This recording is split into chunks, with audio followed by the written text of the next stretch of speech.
Welcome into the Steelers Talk live show. I'm your host, Jack Sperry. Thank you guys so much for joining me here on a Friday to kick off your weekend with some Steelers coverage. We got two segments for you guys today. First up, we're going to be talking about the latest Steelers news and rumors. Tom Brady talked a little bit yesterday about something that Aaron Rodgers does abundantly well and compares that to Matthew Stafford, as well as we got some Week 2 injury updates for both the Steelers and the Seahawks that we're going to be going over on our first segment today. And then we'll get into your questions, the Week 2 mailbag. So if you guys have a Steelers question that you want to get on the show, you guys can use hashtag Steelers down there in the live chat to get your question on today's show for free. If you guys want to get a question on the show, here's how you guys can get that done. You get down there in the live chat, you put hashtag Steelers. Will Pittsburgh win this week versus the Seahawks, or whatever other question that you have? And if you put that down there, producer Ponsi is going to be able to see it, and he will pick the best questions for today's mailbag. So the real ones know hashtag Steelers to get your questions on the Q&A. That'll be coming up here, and I would say about 20 minutes or so you guys got plenty of time here. But make sure you guys spam those me's. If you're down there in the comment section right now, we got about 100 people tuning in at the beginning of today's live show. I want to give some love to you guys, the people that showed up here today. Spam those me's. We got Michelle here. We got Damien here. We got Mad and God, Denise L, Messi. We've got YN Evans. We got Paul. We got Kennedy. We got John. We got Terza. We've got Terza, it's great to see you in the chat. We got Jonathan Lee, Chuck Dugan, iDrop, Kobe. Got Will. We've got Chuck. We got my lovely fiance, Cassie Voth. Of course, Cassie and I were having our engagement party tonight, actually, here. So that's going to be a lot of fun after we're done with live today. We got YN Evans, JT Clover, Daryl Oglesby is here, Kevin Reed is here. We've got Cole Olsbert, Joe Brown, got Rez. Got Cole, we got Michael, we got Black and Yellow Podcast, Damian Roy, Eric Brown, Kevin Reed, Michael, Rez, Gen05, we got Michael, we got Michelle, Damian, Michael. Got a good crew of Steelers fans ready to talk some Steelers football today. So with that, let's bring on our producer here today, Mr. Ponsi. Producer Ponsi, how we doing today, my friend? Feeling pretty good, you know. We came in early, we got a lot of stuff done. Mm-hmm. I'm really excited for this live show. And, mailbag, very excited to see what you'll have to say and what we can get asked here on today's show. Yeah, absolutely. Get those hashtag Steelers is down there in the comment section. But, of course, this weekend, after a 1-0 start, very tumultuous start to the season last week versus the Jets. Very exciting, but slightly concerning game, especially on the defensive side of the ball, offensive line, that sort of stuff on the first game of the season versus the Jets. You are able to escape with a Week 1 win, but now it's the home opener, Week 2 versus the Seattle Seahawks. What are your thoughts on this matchup this weekend, Ponsi? It's going to be definitely difficult just because, you know, the Seahawks run that McDonald defense. But, I mean, some key injuries to the defensive backs. I mean, it should be easy pickings for DK Metcalf and Aaron Rodgers. However, you never really know. The Steelers always lose one home game to a team that they should have beat every year. And I don't know if the Seahawks are going to be that team where it feels like, oh, they should have won because the Seahawks are a good team. But, I mean, I think that the Steelers match up really well against them on paper. Yeah, I'm excited to see how this one plays out. Last week, Jackson Smith and Jigba really dominated the wide receiver share, yardage, targets, and receptions. So I feel like if you can take him away, I would say what I would do if I'm the Pittsburgh Steelers is I would put Jalen Ramsey on him, and I would really hone in on him and try and force Sam Darnold to throw the ball to somebody else, whether that's Elijah Arroyo, whether that's Cooper Kupp, whether that's Torrey Horton. Make those other guys beat you because they didn't show much last week against the 49ers. So I'm not letting Jackson Smith and Jigba beat me. Of course, a big focus of mine, if I'm the Steelers, is getting the run game right. I mean, the run defense was just really, really bad last week. Plain and simply, up the middle, linebackers not in the right spot, Keanu Benton getting driven backwards, just not good stuff. So Derek Harmon out another week. Joey Porter Jr. will be out this week. We'll talk about that in our first segment here, Ponzi. But I do think that, Brandon Echols more than capable of coming in, playing corner, with this team. And I think that, the Steelers have a good chance to come away with a W on Sunday. Just so you guys know, we will be live on Sunday, 7:30 a.m. Eastern Time, 90 minutes of pregame coverage for you guys before we kick things off at Acrisure, followed by live play-by-play, and then extensive postgame coverage as well. So our second live watch party of the year is coming up on Sunday, so really do appreciate your guys' support. But if you guys want to donate to the show today, we would also greatly appreciate that. It helps us out, guys. It helps us pay for new equipment. It helps us pay for new software for graphics. It helps us pay rent, all the different stuff that we got to do here at Chat Sports. And if you guys want to get in on the raffle today, hopefully we can do a raffle. We got to get to $100 in donations today to give away a Steelers Talk hat to somebody at the end of the show. But $5 gets you into the raffle. $10 gets 3 raffle tickets. $20 gets you 10 tickets plus your name on the Steelers Talk Gong that we are using this year. And if you guys just want to purchase a hat straight up, $50 donation will make that happen.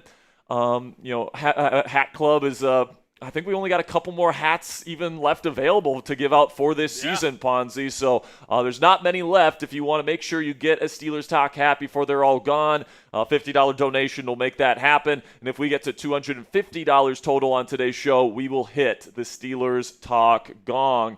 So if you guys want to double your raffle tickets today, you guys can send in your donations via Venmo. You can find me at Jack-Sperry on Venmo or at Captain Jackrabbit on PayPal. The reason why we give you guys double raffle tickets for Venmo and PayPal is because YouTube takes a 30% cut of every super chat you send in, and if you send it in on an Apple product, Apple takes another 10%. So we appreciate if you guys send it to Venmo or PayPal because we get to keep more of those proceeds, but we're certainly not going to say no to any super chats either. Shout out to Bernard Nixon here, $2 super chat, always brings the questions. Says PFF grade on Aaron Rodgers was bullshit, talking about his PFF grade from last week versus the Jets.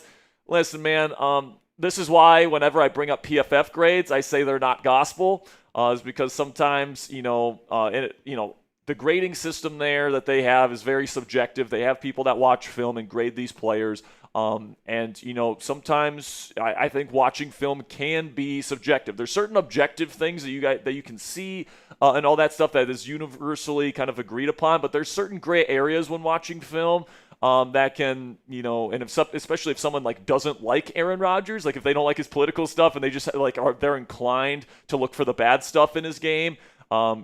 I think that can skew maybe the grading there. So, I don't know, man. I liked what I saw from Aaron Rodgers in the offense week 1, man. He looked like his arm was still very live. I love the offense that Arthur Smith was able to call in week 1 with all the play action. Getting Aaron on the run in the play action game as well was really good. I really liked what I saw from Rodgers in week 1. Was it perfect? No. But was it really good? And it led to 34 points, which is the first time we can say that for a long time, where the Steelers gave up over 30 points and they're actually able to win a football game. So it's nice to be able to get that kind of win for sure. So I'm not too worried about the PFF grading there, Bernard. But I appreciate the $2 super chat. And I'm really looking forward to today's segments, guys. We got the latest Steelers news and rumors, talking about a lot of different stuff today. Injury report, final injury report for this week came out. We're also going to be talking about what Tom Brady said is one of the more impressive things about Aaron Rodgers' game to this point in his NFL career. That's still there, by the way. And then we'll get into your questions. So if you haven't gotten your question in yet, guys, hashtag Steelers down there in the live chat. Also, if you super chat, your question is guaranteed to make it on the mailbag today. So if you guys want to get those questions in, we greatly appreciate your guys' support. But without further ado here, let's get into our first segment of the day. We got a jam-packed news and rumors segment for you guys to enjoy here this afternoon. So whenever Ponsi has these graphics ready to go, we will get going here on Steelers Talk. I'm just getting the green light from Ponsi right now. So without further ado, let's get into it.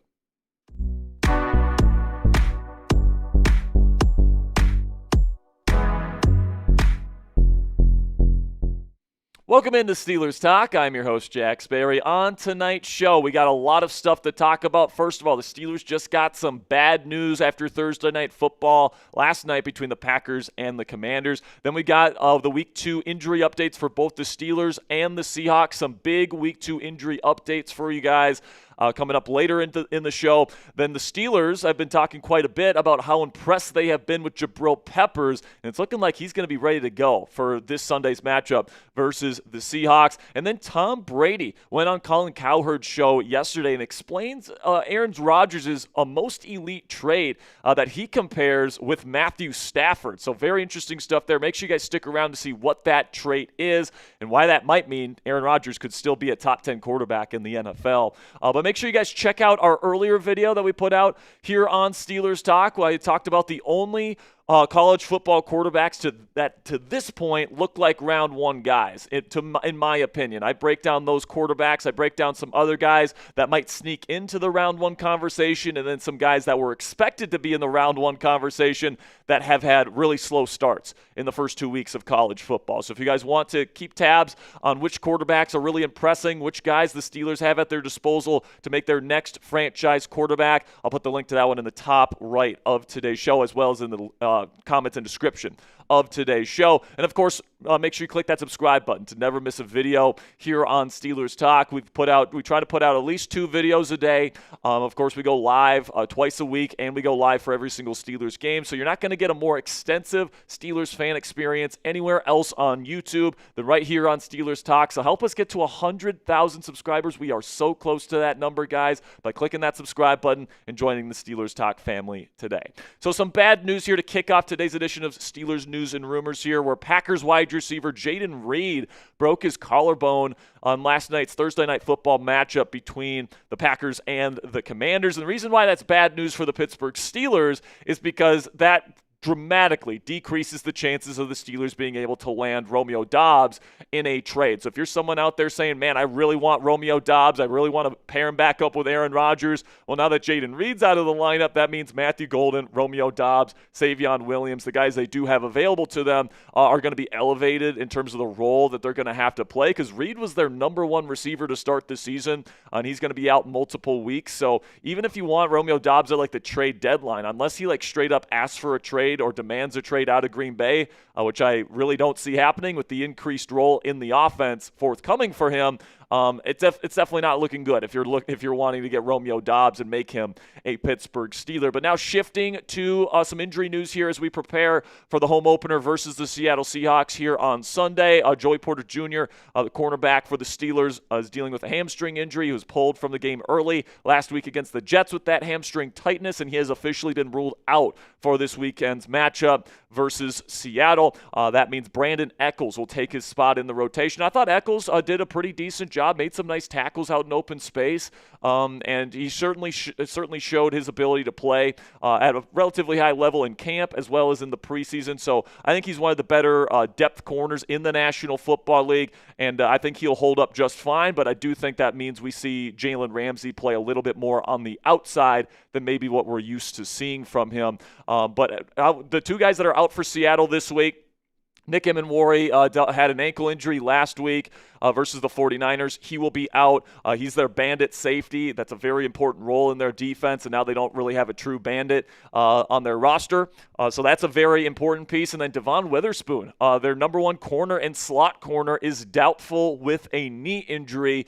So Shaq Griffin is going to be taking Witherspoon's place, and that's going to leave a very big hole and a very big vulnerability in the slot for the Seattle Seahawks defense. And because, Shaq Griffin, I guess he can play in the slot, but he's been more of an outside guy throughout his career. And then Josh Jobe and Reek Woolen are going to be the other 2 corners out there. Both of them are used to playing more on the outside. So I think a big vulnerability for Seattle is going to be in the slot, and that's what Aaron Rodgers and Arthur Smith really need to hone in on and try to attack this week here at Acrisure Stadium. Get Calvin Austin III in there and force these guys that aren't used to covering in the slot to cover Calvin Austin one-on-one. That's going to be a very tough matchup for them. And then I already think Tyreek Woolen, who is already going to be slated to go up against DK Metcalf. I already like Metcalf in that matchup, so with Witherspoon out, that just makes it a little bit easier for the Steelers' passing attack here to put up good numbers and have a successful day on Sunday. And then some more good news here for the Pittsburgh Steelers. Jabrill Peppers is picking up the defense well, according to reports,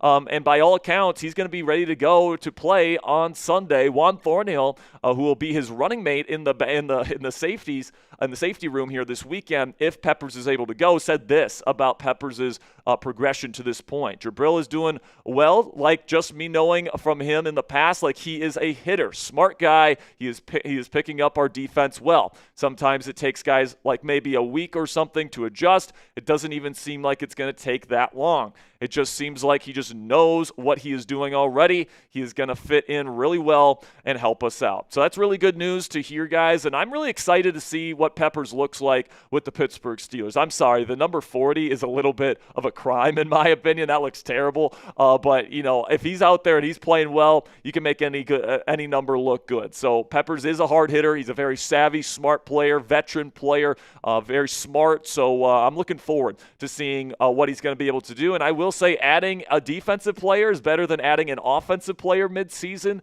just because, you know, the playbook is easier to grasp. It's a lot of the same concepts that you have played in the past. It's very similar rules, all that different stuff.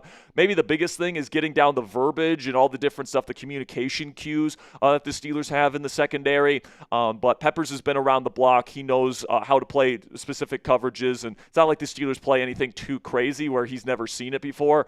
So I do think that Peppers is going to be able to make this adjustment fairly quickly. Now, coming up here on Steelers Talk, Aaron Rodgers' secret weapon, his best trait that Tom Brady has even said it shows his elite mental processing and high-end playmaking ability. But before we get into that and we talk about QB1 here for the rest of today's show, let's have a word from our sponsor today at Ethos. And guys, the summer before I started working here at Chat Sports, my family unfortunately lost my late grandfather. And as you tend to do when you lose someone close to you, you begin to think about your own mortality and what would happen to the people dependent on you if something were to happen. With today's sponsor, Ethos, your family is protected. Cassie and I are getting married soon. Shortly after that, I imagine we'll buy a house and start having some kids pretty shortly after that. If something were to happen to me, I want the last thing people that I love to worry about is being able to pay the bills, so I trust Ethos to keep them protected. Ethos is an online platform that makes getting life insurance fast and easy to protect your family's future in minutes, not months. There's no complicated process, and it's 100% online. There's no medical exam required, and you just answer a few health questions to get a quote in as little as 10 minutes. Protect your family with life insurance from Ethos today. Get your free quote at ethos.com/NFL Daily. That's ethos.com/NFL Daily to get your free quote today. So A-Rod's ultimate weapon here, guys, where yesterday Tom Brady went on on Colin Cowherd's show on Fox Sports, and he laid out how impressive it is to do a no-look pass as an NFL starting quarterback. Of course, Rodgers is well known for no-look passes. Steelers defenders were talking all the time about Rodgers doing no-looks during Steelers training camp, how he manipulates the defense better than anyone they've ever seen. And this is what Tom Brady says about quarterbacks like that and why they're elite in terms of the mental processing side of the game. When you see someone do these no-look passes, he knows where the defense is going to be aligned. So he knows he sees a certain coverage. He knows the high-low combination that's going to work against that coverage. So he stares at the low defender, draws the coverage to the low defender, stares at the low defender, and then throws it to the higher receiver in the combination. So that's an elite level of play. Talking both about arm talent to be able to throw the ball accurately without fully looking at the receiver, as well as an advanced ability to manipulate a defense even at the NFL level. And in this quote, actually, here's a little bit of a surprise. Tom Brady was actually talking about Matthew Stafford, who is also well known for no-look passes. But everything that Brady said about Stafford and why this shows that Matthew Stafford is an elite mental processor of the game applies to Aaron Rodgers, because Rodgers is just as equally throws these no-look passes all the time. And Steelers defenders as well were talking about this all throughout training camp. Here's just a couple of examples, starting with the leader of this defense, TJ Watt. He said a lot of the no-look passes from Aaron are things that we're getting used to. I like to bat the ball down and passes at the line of scrimmage. He's able to manipulate the defense good, so that's been very frustrating. Hopefully one day we get the better of him. Then Deshaun Elliott in the secondary. This is his perspective on the no-look passes. I've never seen somebody manipulate manipulate a defense the way Aaron manipulates a defense. The look-offs, the ball placement, the cadence, he's different. And then Mike Tomlin, the head coach, who's, of course, a defensive head coach, had this to say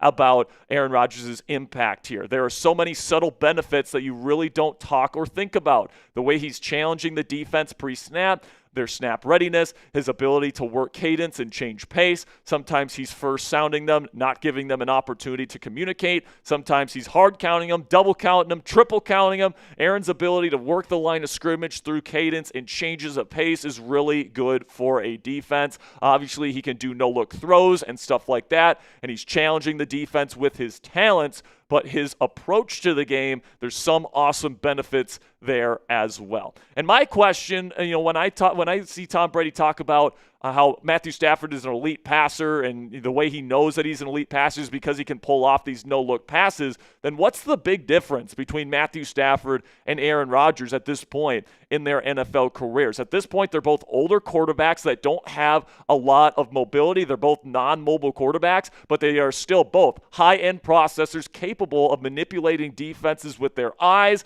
doing all the things that they do in that regard with the no-look passes, that sort of thing. They both have excellent arm talent as well, the ability to lower the arm slot, all that great stuff. And then they both have great pocket presence. So they're still very, very good quarterbacks. And Matthew Stafford, at least in terms of the NFL world, is still seen as a bona fide top 8. Some people even think he's still a top 5 quarterback in the National Football League. But yet people seem to think Aaron Rodgers sucks and can't play football anymore when they have the same amount of mobility. They have very similar amounts of arm talent. They both are very smart players that can read the defense better than just about any other quarterback in the game today, and are some of the smartest quarterbacks to ever play the game. And, I think there's a reason, okay, why Sean McVay was considering at one point, seriously considering, trading away Matthew Stafford this offseason so that he could sign Aaron Rodgers. Because maybe from McVay's point of view, hey, these two guys are very similar skill sets. They can do a lot of the same things, only we can trade Matthew Stafford right now for a haul in terms of draft picks, and then we can get Aaron Rodgers for like close to the vet minimum, right? Whatever he signed with the Steelers with $10 million, right? That's an absolute bargain. Now, obviously, they decided to bring back Matthew Stafford, but the fact that that was a serious consideration from one of the best, if not the best, offensive head coach in football today should tell you exactly how he feels about Aaron Rodgers, even at 41 years old. So my question to everyone out there, guys, is that if Stafford is universally viewed as a top 10 quarterback, and Aaron Rodgers at this point, even at 41 years old, still has pretty much the same exact skill set, like, why are we viewing Aaron Rodgers as a bad quarterback nowadays? Is it because, he played with the Jets last year and everything was crumbling around him? Is it because we haven't seen him play at a top 10 quarterback level in terms of the efficiency numbers since 2021? Is it because of his stances on COVID and all these political things that people don't like him for? I just don't get it, man. When I watch Aaron Rodgers on film, he still has the arm talent. He still has the pocket presence. He still has the elite mental processing ability, both pre and post snap. And, this is what, that was Tom Brady's profile as well when he was still playing, right? And he won a Super Bowl in his 40s in the first year of a new team there at the Tampa Bay Buccaneers. So as long as the Steelers can surround Aaron Rodgers with the right help, like the Rams did with Stafford when he was traded to LA, like the Tampa Bay Buccaneers did when Tom Brady went to Tampa, if they can give him protection, if they can give him weapons, they can give him a little bit of a run game, and they can give him a defense, I believe Aaron Rodgers is still a good enough quarterback to potentially get this team to Super Bowl contention, and I'm very excited to see what he does the rest of this season here in black and gold. So what say you guys? Let me know down there in the comment section. Is Aaron Rodgers still a top 10 quarterback in the NFL today? Give me a yes or a no down there in the comment section. For me, I think that there's certainly a decent chance he could get back in that top 10 conversation by the end of this season. Obviously, we've just seen him play one game with the Pittsburgh Steelers, but I think the skill set very comparable to Matthew Stafford. And if Stafford's a top 10 guy, I don't see any reason why Aaron couldn't do it with the right help. That'll be it for today's show, guys. Thank you so much for all of your support. Make sure you click that subscribe button if you haven't already. And until next time, guys, here we go, Steelers. All right, Ponsi, first segment in the books. So we still got our mailbag coming up. If you haven't gotten your questions in yet, you can get your questions in down in the comment section. We're going to give you guys about 3 minutes to get your questions in. How are we doing on questions here, Ponsi? Ponsi says we have a good bit. So let's make it a 2-minute. shot clock then. We'll give you guys 2 minutes to get your final questions in. The only way you guarantee you get your question on the show is if you super chat, though, guys. So if you want to get your question on the show, you super chat to guarantee it gets on the mailbag, or you guys can put hashtag Steelers down there in the comment section. Also today, if we can get to $100 in super chats, we only have about $19 to this point. So if we don't get to 100, that's fine. But you guys can send in a donation if you want. We greatly appreciate anything you guys send in. Of course, we're going to be having a bunch of super chat raffles and giveaways and all that stuff on Sunday for the home opener. So keep that in mind. But you guys have about 2 minutes here before we get into our mailbag here. And of course, if you want to double your raffle tickets today, if we do a raffle, you guys can send in your Venmos and PayPals today at these 2 addresses. Greatly appreciate your guys' support.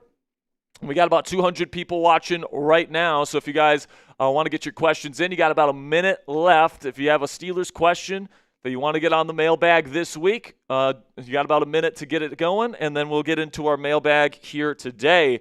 But Ponsi, man, Devon Witherspoon and Nick Emenwari, those 2 guys out of the lineup for Seattle in that secondary, I think it opens up some nice opportunities here for Arthur Smith and Aaron Rodgers to unlock in this Steelers offense this week. Oh, I'm good. So I was just saying how the Devon Witherspoon injury and the Nick Emenwari injury are going to open up some opportunities for the Steelers offense this week. I mean, I certainly agree. I think, DK Metcalf revenge game, that's certainly going to, inspire more confidence in this group. I think, hopefully Roman can get going a little bit. But, I mean, Calvin Austin was great last week in week 1. So, I mean, the Seahawks secondary would be good, healthy. But, I mean, I think they're going to feed DK Metcalf. That's what I think they're going to do. Tyreek Woolen or Reek Woolen, whatever he goes by now, I just don't see him holding up. I just don't. I know he's got the long arms. I know he's physical. I know that he's got the physical chops to keep up with DK, but I think Rodgers and Art are going to want to find specific ways to get him the football. And we saw this last week, and this was a very encouraging sign last week, guys. They got him the ball out in space. They sent him out on shallow crosses. They got him the ball in space where he could make a guy miss, and he did that multiple times, and he showed his yards after the catch ability, which is fantastic. So not only is he a vertical threat with his speed at his size, but also he can be the A.J. Brown of this offense here, where you get that quick slant to him, you get him on that shallow cross, and you let him run, right? So I'm really excited to see what DK is going to be able to do this weekend. I think this week will be his coming out party as a Pittsburgh Steeler, because we saw some good things last week, but it was more, an even distribution of targets. I think this week there will be a much heavier focus on DK, and I'm excited to see what he's going to look like. I have him on my fantasy team this year, Ponzi. I am crossing my fingers that I am right, and Aaron Rodgers targets him quite a bit. All right, let's get into we got a question here from Thomas Huxley, a $5 super chat, if we can get to that before the mailbag here, actually. And I think Thomas is asking about left tackle, not right tackle here. He says, how do you feel about Broderick Jones at right tackle this Sunday? If he's asking if I would move him to right tackle, the answer is no, not yet anyway. I mean, listen, man, they've been trying to stick to this plan of Broderick at left, Troy Fautano at right, and I think we saw over 2 years Broderick Jones is not a good right tackle, guys. He's not. So, I don't know what the rationale for that would be. You're putting Troy in a position where he hasn't practiced all training camp, so he might be worse. And then Broderick, we know, is not better at right tackle. He's been bad at both to this point. So and plus he hasn't practiced at right tackle all training camp long, all offseason long.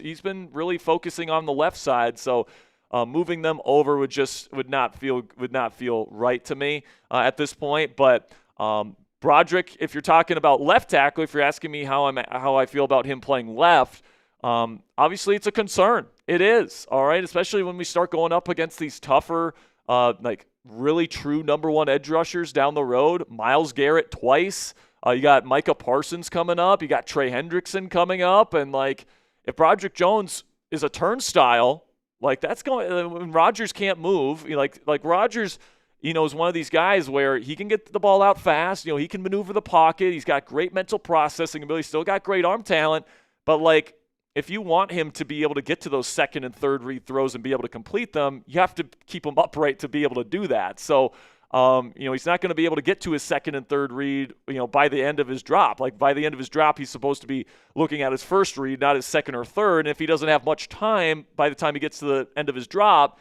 no quarterback is going to be overly successful. So, you got to be able to protect his blind side, because that's the side where he can't see fully and he can't adjust for pressure as much. So Broderick's got to hold up, man. If he can't hold up these next few weeks, you got to find a replacement for him. We actually put out a video yesterday breaking down all the potential Broderick Jones replacements that they could consider.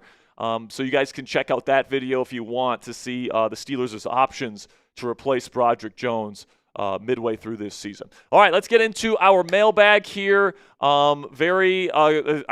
Ponzi's telling me here we got a bunch of great questions here this week, so let's get into it right now. The Steelers Talk mailbag is coming at you guys right now.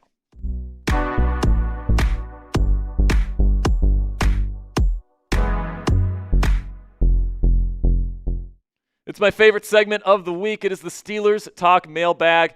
Here on Steelers Talk for week 2, we were filming this just days before the Steelers home opener versus the Seattle Seahawks, which is slated to be played on Sunday at Acrisure Stadium. It is Aaron Rodgers' home debut as a Pittsburgh Steeler, as well as DK Metcalf's revenge game. So I'm sure we got a bunch of great questions on this week's mailbag, so I'm not going to make you guys wait any longer. But if you guys want to click that subscribe button, join the Steelers Talk family today. We put out videos like this just about every single day.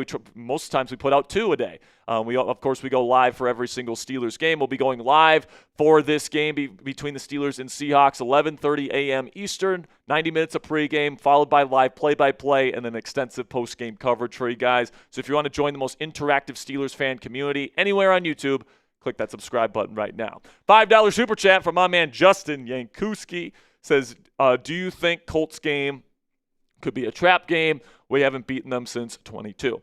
I think it could be. I think that offense, I think that team's going to be better than people think. Like, people kind of assume because it's Daniel Jones that they'll win 4 games or something like that.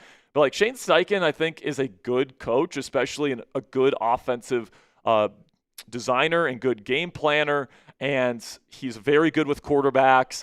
And they've got weapons now. They got Michael Pittman. They got Alec Pierce. They got Josh Downs, a really good slot wide receiver. They got Tyler Warren, who looked really good against Miami in week 1. They scored over 30 points, all right? And I know Miami stinks, but that's still impressive to put up over 30 points in a dominating fashion in a game like that.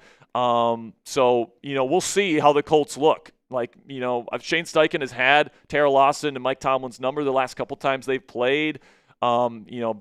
They haven't beat them since 22, like you point out there, Justin. So, yes, absolutely. I think that's a losable game for the Pittsburgh Steelers, but it's also a winnable game, of course, if, the Steelers are buttoned up, if the pass rush can get to Daniel Jones, and, they can do a good job covering up their weapons, then I think they can absolutely win that game. But that one does kind of stink of a trap game for sure at home. Then we got into Rick Rollers here. Says, how likely are the Steelers to say, screw getting a wide receiver and spend our remaining cap space on a guard to save Aaron Rodgers' life? I think we're good at guard. Isaac Seumalo and Mason McCormick looked fine. In fact, I think McCormick was probably the best offensive lineman for the Steelers last week on film. That's my personal opinion, but I thought McCormick looked good last week. And I think that he's done a good job in training camp. Rodgers has been super, complimentary of him. I think it's left tackle is where the issue is, and that might be where your question was directed, Rick, was left tackle, because Broderick Jones gave up 3 out of the 4 sacks. He gave up a lot of pressures. He wasn't good in the run game. He was a disaster in week 1. So hopefully Broderick's able to turn it around, and we'll see what happens here. I don't think that the Steelers still have a lot of cap space available to them, guys, over like $23 million. So I don't know if there's one move that can take up the rest of the cap space. The Steelers can make multiple moves if they want to. They can get a tackle and a receiver if they feel the need to. So that's where we're at right now. We got Collapsed Throne, otherwise known as Fernando Martin. My man says, what role do you think Roman Wilson will play this week? Do you think Tomlin will play him more, or could Tomlin be saving his talent for later this season since there's not much tape on him? Listen, man, if he could play, I feel like he'd be out there more. That's the way I feel about it. If you have a really good player, like the thinking is, let's sit him and let's save him for the rest of the season. It's like, no, we have a limited amount of games. One loss could mean we miss the playoffs. We're not saving our best players. Like, that's not the way, NFL coaches really think. If they have really good players, they play them. And Roman Wilson only played 10 snaps in week 1. Now, that's mostly because the Steelers played a lot of 12 personnel and put Jonnu Smith out there, who's pretty much like another big wide receiver. He's not really like a true tight end. He's more of a big slot guy, just like a giant slot guy, to be completely honest with you. Plus, they played Ben Skoranek quite a bit as a blocking type of receiver as well. They like Ben a lot, and for good reason. He's an awesome special teams player, and you guys saw what he did on that touchdown. So, he's a big glue guy in this team. So we'll see what Roman Wilson's able to do the rest of the season. But I really think if this team trusted him more, if they really felt like he was the impact player that maybe we thought or were hoping that he was going to be this year, I think he'd be out there more. But good news is Calvin Austin looked awesome in week 1. The complementary pieces really worked well together in week 1, whether that's Jonnu, whether that's Skoranek, whether that's Muth. All those pieces seem to fit together nicely. So as long as there isn't an injury, I feel like, this situation's pretty good right now. But certainly rooting for Roman. Hopefully he can get on the field more and play more productively in the weeks to come. So let me know down there in the comments section, do you still believe in Roman Wilson? Simply give me a yes or a no down there in the comment section. I really want to believe in him, man. He's a good kid. He cares about it. I'm really hoping as the season goes on, he begins to really develop into a nice piece for this offense. But let me know what you guys think down there in the comment section for today's pin combo. In just a second, you're going to get an ad break here on YouTube. When that happens, give me a yes or a no down there in the comments. $2 from Bernard Nixon says, who's better, Aaron Rodgers or Justin Fields? Aaron Rodgers, in my opinion. Now, Fields, if I'm the Jets, I'm really happy about Justin Fields, and they should feel happy. They're a rebuilding team with a new head coach. They're starting over, and Fields is perfect for that situation. He's a younger quarterback. I think he's a really good fit for what Tanner Engstrand, who, by the way, might be the next, big-time offensive, head coach candidate in the league. He had a really nice offensive plan week 1. He had his offensive line ready to go despite Elijah Vera-Tucker being out. Big kudos to him, and Fields delivered some nice passes. He was really good as a rusher. He evaded pressure well. The Steelers, I think, were top 5 in pressure rate in week 1, and Justin Fields only went down for 1 sack. So really good game from Fields. He had a couple really bad moments in the clutch, which is kind of what he's known for. He pulled a couple read options where he should not have pulled it. But, overall, I think Aaron Rodgers, if you flip these two quarterbacks in that game, there's no way Fields is leading that Steelers team back to victory, in my opinion. There's just no way. And if you give Rodgers that level of protection, if you give Rodgers that run game, if you give Rodgers what Justin Fields had in that game, I don't think he gives up that lead. It's just my personal opinion, but I think Rodgers is the better quarterback right now. And I would rather have him if I'm the Steelers. Then we got Michelle here. Says, how many sacks will TJ Watt have at the end of the season? New subscriber. Well, welcome to the channel, Michelle. Thanks for clicking that subscribe button and getting a question in here on the mailbag. When it comes to sacks this year, I would say anywhere between 10 and 15 is what I can expect from TJ Watt, about somewhere less than a sack per game. But I'm not expecting like the sack record or anything like that this year from TJ. I'm not sure if he's as disruptive as a true pass rusher as he used to be. He's still an elite run defender, and he's still really good at forcing fumbles. That's really where most of the value from TJ Watt comes from. And a lot of the sacks from Watt nowadays, guys, because he's getting chipped so often, which slows him down, is really cleanup sacks created from other players that are more disruptive, like Alex Highsmith, like Cam Hayward. Now, TJ Watt, this is one of the most underrated skill sets in the league for an edge rusher, in my opinion, is he's got such great instincts to know where the quarterback is going to step up in the pocket, and he knows where the quarterback's going to be based on the initial pressure. His instincts for the game are just so good, and then, his technical ability to get the quarterback on the ground is some of the best in football. So I still think it's going to be a very good sack number this year, but if you're expecting like 20-plus sacks, I would maybe temper my expectations a little bit. Then we got one from Chuck Dugan, says, which position do you think you would make a move for before wide receiver? It's a good question there, Chuck. because obviously wide receiver is the big one that people talk about. For me personally, the one that I'm looking at is left tackle with Broderick Jones. Now, I'm not making that move right now. I'm giving Broderick at least a few weeks to show us what he can do. But if he sucks midway through the season and, like, you're a playoff caliber team and you're like, we can't survive in the playoffs with Broderick Jones at left tackle, that's when I'm making a move. I'm working the phones, trying to find a team that has a starting caliber tackle that they're trying to move, and I'm trying to get that player on my football team. So I would say that's probably the position that I'm looking for. But before we get into the rest of the questions on today's mailbag, guys, let's have a word from our sponsor today at Ethos. And guys, the summer before I started here at Chat Sports, my family unfortunately lost my late grandfather. And as you tend to do when you lose a loved one, you begin to think about your own mortality and what would happen to the people dependent on you if something were to happen. With today's sponsor, Ethos, your family is protected.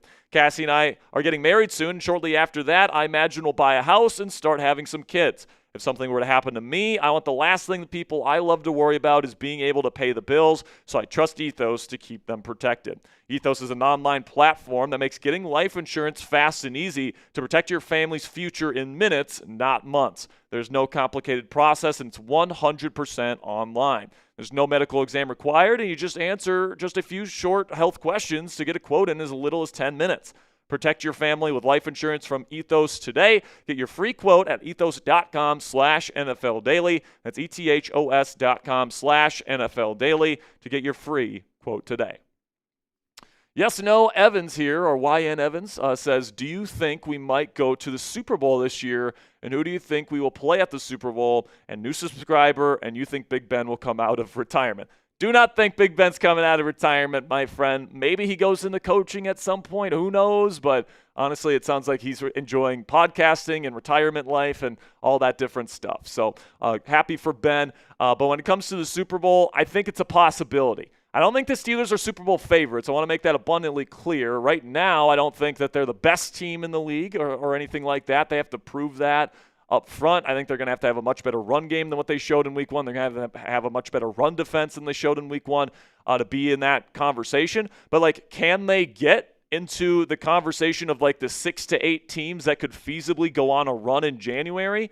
Absolutely. I think the Steelers have been in the playoff contender category over the last several years, but they haven't been in the Super Bowl contender category the last several years. It's felt like the last few times the Steelers have made the playoffs, that's like, yeah, they're a pretty competitive, good team, and they made the playoffs, but they really don't have any shot to go all the way. And I'm hoping that by the end of the year, that is a different feeling with Aaron Rodgers in this offense. I'm hoping that by the time we get to the playoffs, even if the Steelers are 10-7, if they're finishing the season hot, if Aaron Rodgers in the offense is humming, if the defense is playing the way it's supposed to be playing, like, if you have all those elements there, guys, the Steelers could go on a run. They really could. They got the talent on this team to do it. It's the most talented Steelers team, I would say, since probably 2017, towards the end of the Killer B era.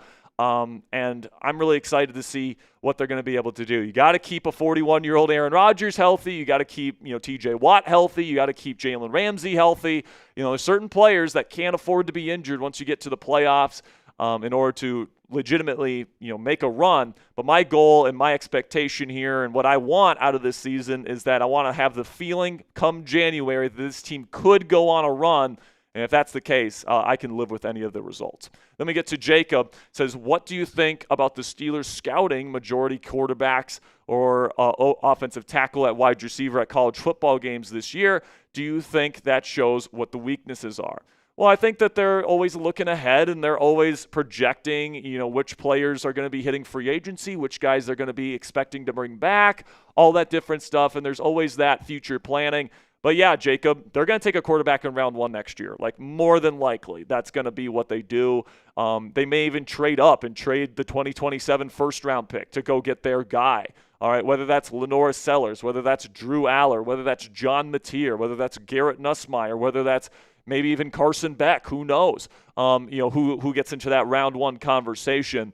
But they're going to do their extensive research on these college quarterbacks that are going to be pro quarterback prospects, because let's face it, man, your starting quarterback's 41 years old. This might even be his last year in the league. And even if he does come back for one more season next year, you would probably want to still draft a future quarterback, franchise quarterback to learn behind him. So almost 100% certain at this point in time, they're drafting a quarterback. The only way where it really doesn't happen is if the Steelers stink this year, Will Howard gets an opportunity and he balls out. So that chance is super, super, super thin to me at this point in time.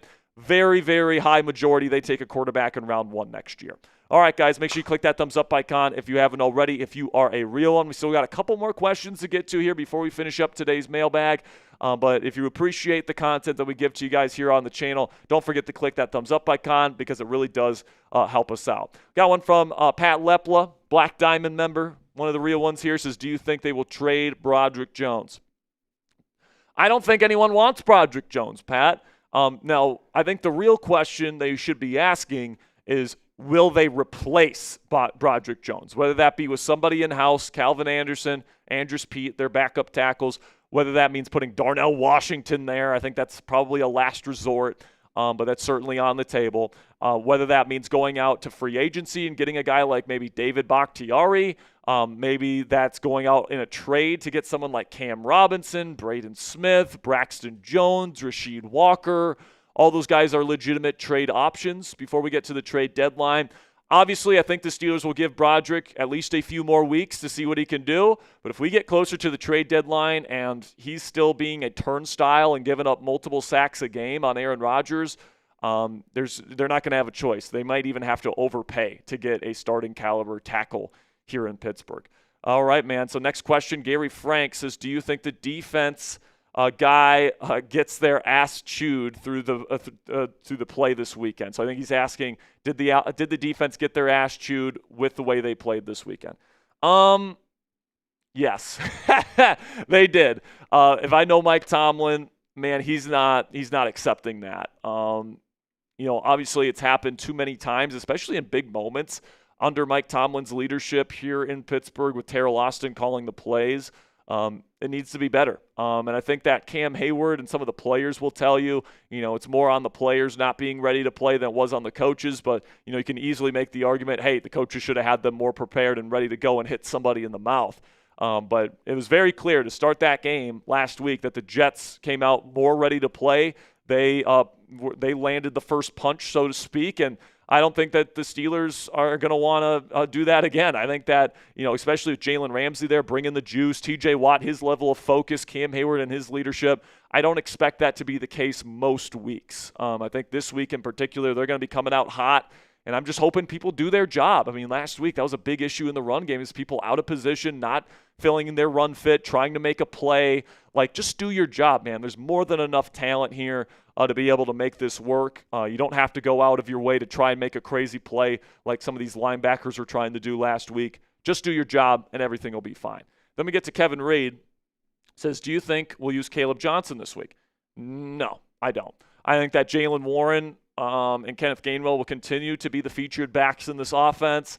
And honestly, Jalen had a pretty good week. He had 4.5 yards per touch. It's just they didn't get him the football until the second half. Like, they kept giving the ball to Kenneth Gainwell in the first half, and because the offensive line wasn't really getting any push, he was getting stopped.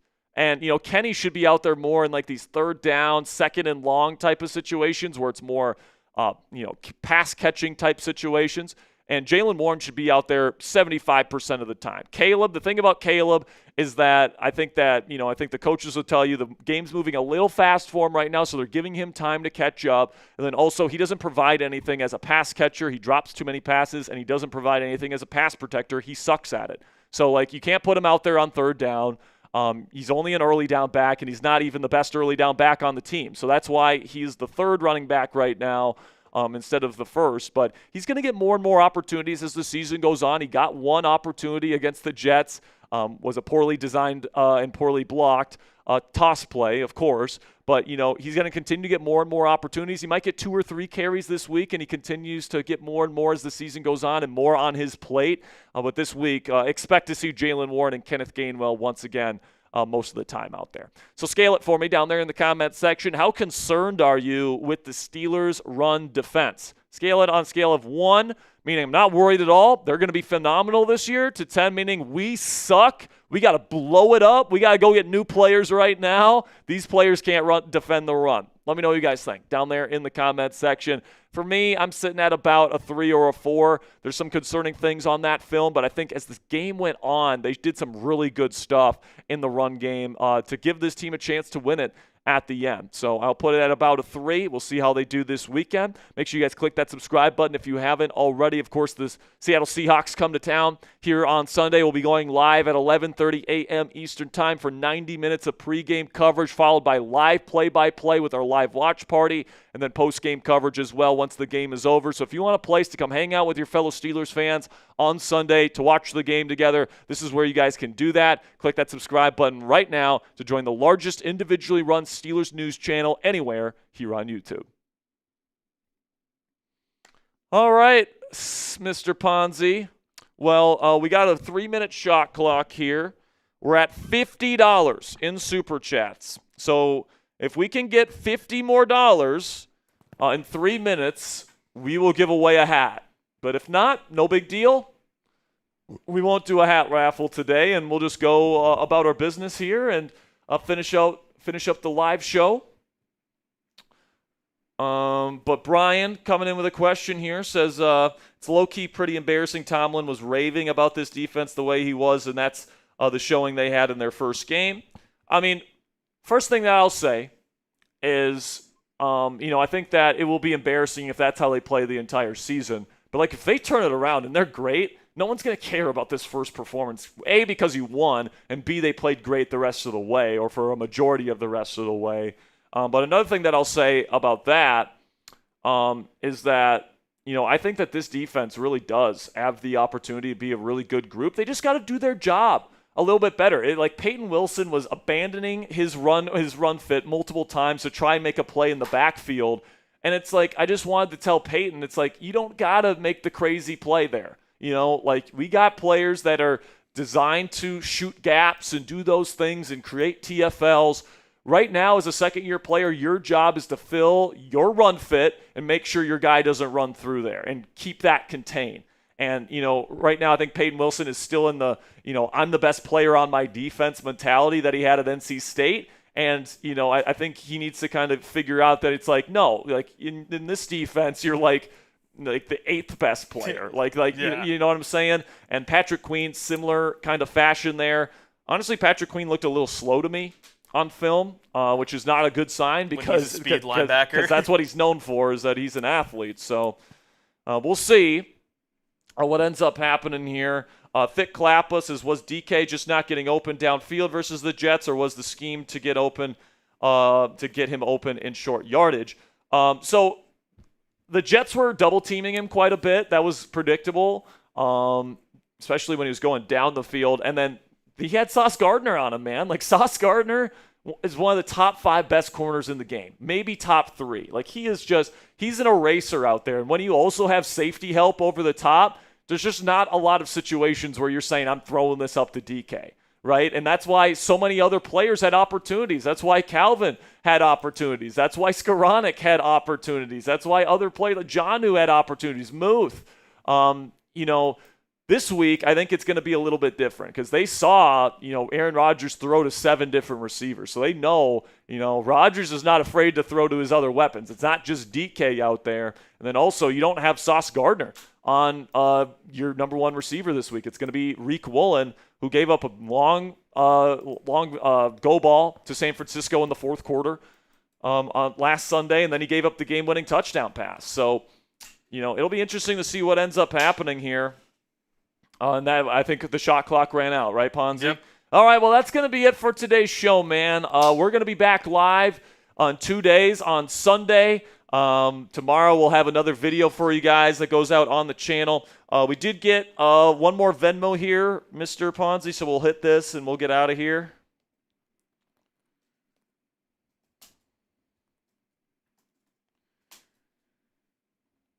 There you go. Okay, let me get that. But yeah, man, this game will be pretty interesting because I think this is probably the toughest test the Steelers will have for a little while, probably until at least the Bengal game. Now, if Broderick stinks, then like watch out for a potential upset against the Browns because Myles Garrett is going to be up on him every single play. And that's a nightmare scenario right there. But Brian Ruiz coming in with a $2 super chat says thoughts on Brian Flores, Mike McDaniel becoming the new coaching staff for the Steelers next year. I don't even know if like those two would be connected because obviously McDaniel replaced Flores in Miami. I'm not even sure. If anything, I would think Flo would be opposed to having him on the coaching staff next year. But listen, if it's a bad season this year, which I'm not expecting, all right, I'm expecting this to be a hell of a good season, all right, like double-digit wins again, playoff berth, potentially a playoff win, hopefully more than one playoff win. But I think it'll be a successful season this year. But if it's not, and it's really bad, and they're not even sniffing the playoffs this year, and they fire Mike Tomlin, Brian Flores is at the top of my list of head coaching candidates. And I would want him to bring over like Josh McCown from the Minnesota Vikings along with him, the QB coach. He's played in every single offense you can imagine. He's tutored under Kevin O'Connell here for multiple seasons. I think that'd be a perfect setup, man. You got Brian Flores. You got Josh McCown. You're bringing over that McVay, LaFleur, Shanahan-style offense. That's not an old school Shanahan system like the one Art is running here. But it's very funny to see how like the different trees of Shanahan have evolved over the years. I mean, looking at Arthur Smith, then looking at what some of Mike McDaniel does, it's kind of really funny to see all that. Yes, and Mike McDaniel, he incorporates a lot of RPO stuff. He'll incorporate a lot of spread stuff, a lot of stuff Tua ran at Alabama. So he's kind of like hybridize the Shanahan system. And that's what good coordinators do, man. They fit their offense to the players that they have. All right. Bad coaches take a philosophy that worked with one team and say, I'm going to try and put square pegs in round holes here. That's what bad coaches do. All right. And sometimes they get lucky and they get the right players to fit their scheme. But man, injuries happen. You lose players. All this different stuff. You get rookies that don't know what they're doing, and all of a sudden, like, you don't have the players that can play that scheme, and you got to adjust. But a lot of coaches don't want to adjust because they don't want to move away from what they know and what, quote-unquote, their scheme is. So Flores, to me, is somebody that it'd be interesting if Flores came back here to Pittsburgh because that means the Pitt Panthers and the Pittsburgh Steelers would be running the same exact defense. Yep. Because Brian Flores, a lot of people call it the Flores defense now. He took it from Pat Narduzzi in Pitt. Yep. he picked Narduzzi's brain, and with all the cover 2 and cover 4 blitzes that they run with the Panthers, and he took that. He stole that and took it to Minnesota. And they all share the same facility. Exactly. And all that. It's so weird to me that Mike Tomlin has been in the same building with Narduzzi for years, and like they refuse to run this style of defense. Like they just run their same Tampa 2, cover 3 base defense that they've run for a long time. Now, what I will say about the Steelers defense, Ponsi, is that I think Blitzburg is coming back a bit because they blitzed on over 40% of Justin Fields' dropbacks in week 1. So they're trusting a lot of their back-end players, and they are blitzing, and they're getting aggressive. And that's something that I really like. So like people like out there saying, oh, it's just the same old milquetoast kind of same concepts. I don't think that's going to be the case this year. They're getting more aggressive this year, and they're blitzing more often because they've got the horses in the back end to be able to hold up. I think in years past they didn't trust Cam Sutton. They didn't trust Dante Jackson to hold up in man coverage. They didn't trust the players that they had to hold up. So they played a lot of zone, a lot of soft coverages to try and play bend, don't break ball. But now they're getting aggressive, man, because they're like one-on-one coverage with Jalen Ramsey, Joey Porter Jr., and Darius Slay. We trust those guys, man. We trust our corners and our safeties to be able to hold up on the back end. And frankly, Patrick Queen and really Peyton Wilson too. Peyton Wilson's an excellent cover player as a linebacker. So I really do think that I'm really looking forward to what this team's going to do. I think that this personnel fits the philosophy that the Steelers want to run this year. But if it doesn't work, Brian Flores absolutely would be at the top of my short list for head coaching candidates. But just as important in that case would be getting the offensive coordinator right, because you're probably drafting a young quarterback, and you got to have the right coordinator to build up that young quarterback. Do you think that Tomlin would retire first rather than fire him? I think that's the way it's going to work, but like if they win 7 games this year after the expectations they've set for themselves this season, after the collapse of last year, the opportunity to start fresh with a new quarterback, I just don't know if that's going to be an opportunity that they can pass up on. So if they win 7 games, he's lost the locker room, etc., it would not shock me if Mike Tomlin gets fired. But there can't be any major injuries to key players, because then you can just use that as an excuse, right? Exactly. Watt has to stay healthy. Ramsey has to stay healthy. Rodgers has to stay healthy. Like, if Aaron Rodgers gets injured and they win 7 games, Tomlin's getting another shot. But, if everybody's healthy and they win 7 games, that's a completely different ballgame. So I think it's a really low chance that they fire Mike Tomlin this year, just because I just feel like this team's too good to not compete at least get 9 wins, 10 wins, and in that case, I don't think they fire him. I think it has to be 7-6 wins for them to even consider firing him at that point. But like I said, I think this team's too talented. So if you're hoping Tomlin gets fired, I would say don't hold your breath. This team is just never done that. They've literally never fired a coach in the Super Bowl era. So if you're hoping that they're going to do that to Mike Tomlin, who currently has the highest win percentage in team history over 2 Hall of Fame head coaches after an 8-9 season, I don't think it's going to happen. But we'll see, man. All right, that's going to be it for today's show. Thank you so much for all the questions and the discussion, Steelers Nation. We'll be back in a couple days here for our live coverage of Steelers versus Seahawks on Sunday afternoon.